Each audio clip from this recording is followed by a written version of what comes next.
We've all seen them, right? You can go into a department store parking lot, you know, and you can see them there. We could be on the street. We can see them there. We can be coming off the highway, turning a corner, and we can see them there. What am I talking about? I'm talking about people that are holding up signs saying that will work for food. They can be sitting there with a dog.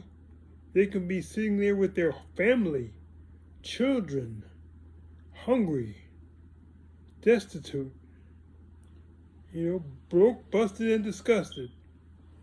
And some of them might be fraudulent, some of them might be real.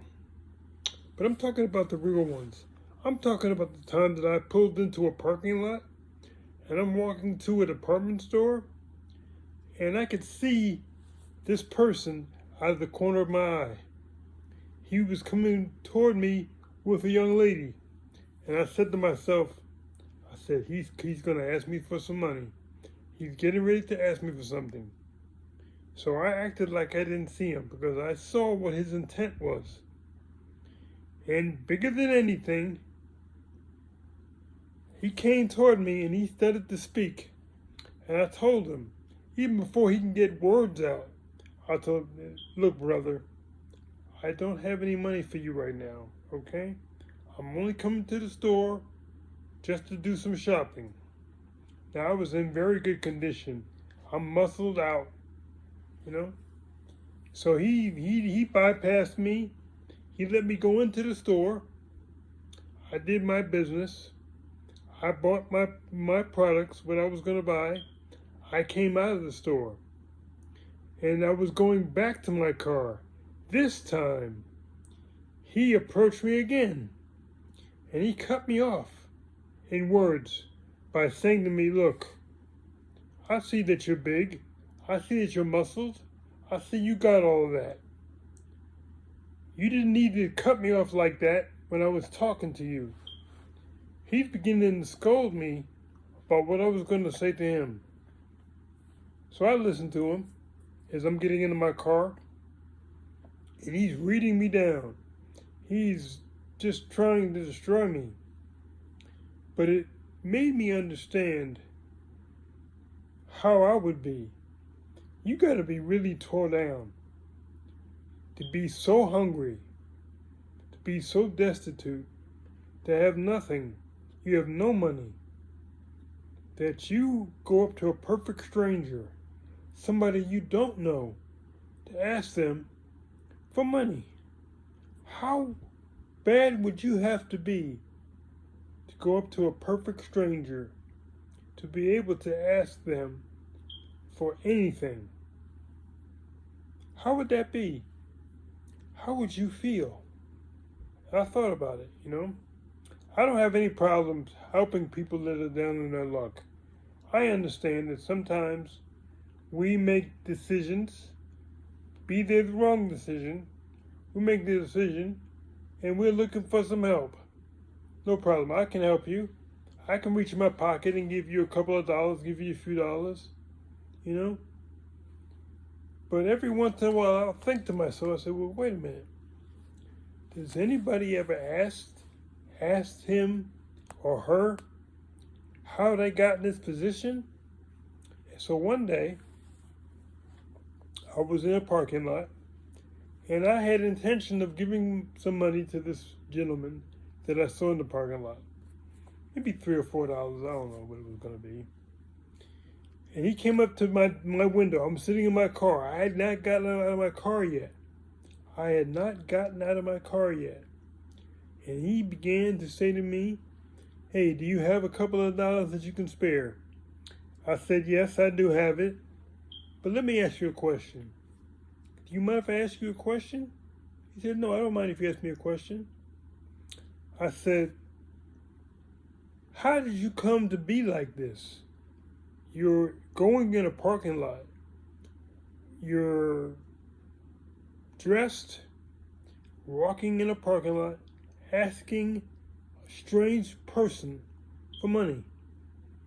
What choices did you make? What did you decide to do or not do that put you in this situation? And he began to run down to me, well, I'm a Vietnam veteran, and I came back from Vietnam, and my wife was not right. She was cheating on me, and next thing you know, I was down on my luck. We were kicked out of our house. I didn't have her anymore. She didn't have me anymore. And that's what happened. So, one of the things that I had to do, because I've been married a number of times, but being married for the third time, as I was approaching my fourth marriage, I began to ask myself, wait a minute. I need to ask myself, what am I doing? What choices did I make? Because I knew that givers, if you give up some stuff, you will attract those that'll take from you. I knew that. Now, I wasn't going to stop giving because that's a part of who I am, who I want to be. I want to give. I want to help. But at the same time, I need to understand. I need to take responsibility. I need to be accountable. And from what I saw, most of the people that are in the situation where they may be living in these sewers, they may be living under a bridge, they may have no money, they may have nothing. There was a time, there was a day, there was a moment when they said, I'm not taking responsibility for this.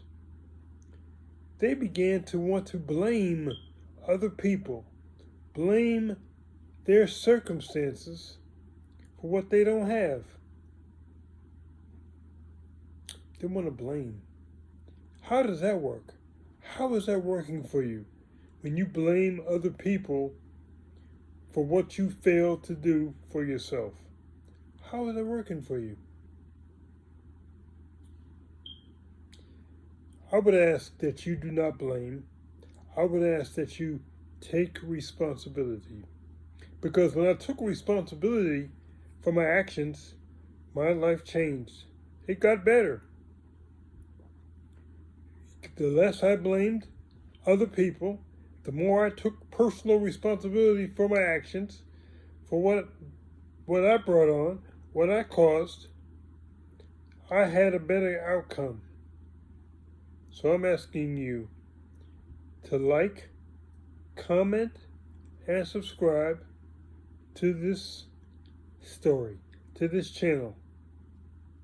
Because I'd like to see what it is that I want to know what you think. Really, I want to know what you think.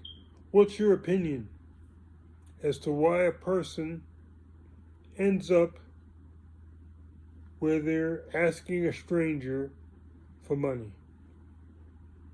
How does that happen? What choices did they make? I'll be awaiting your answers and your comments.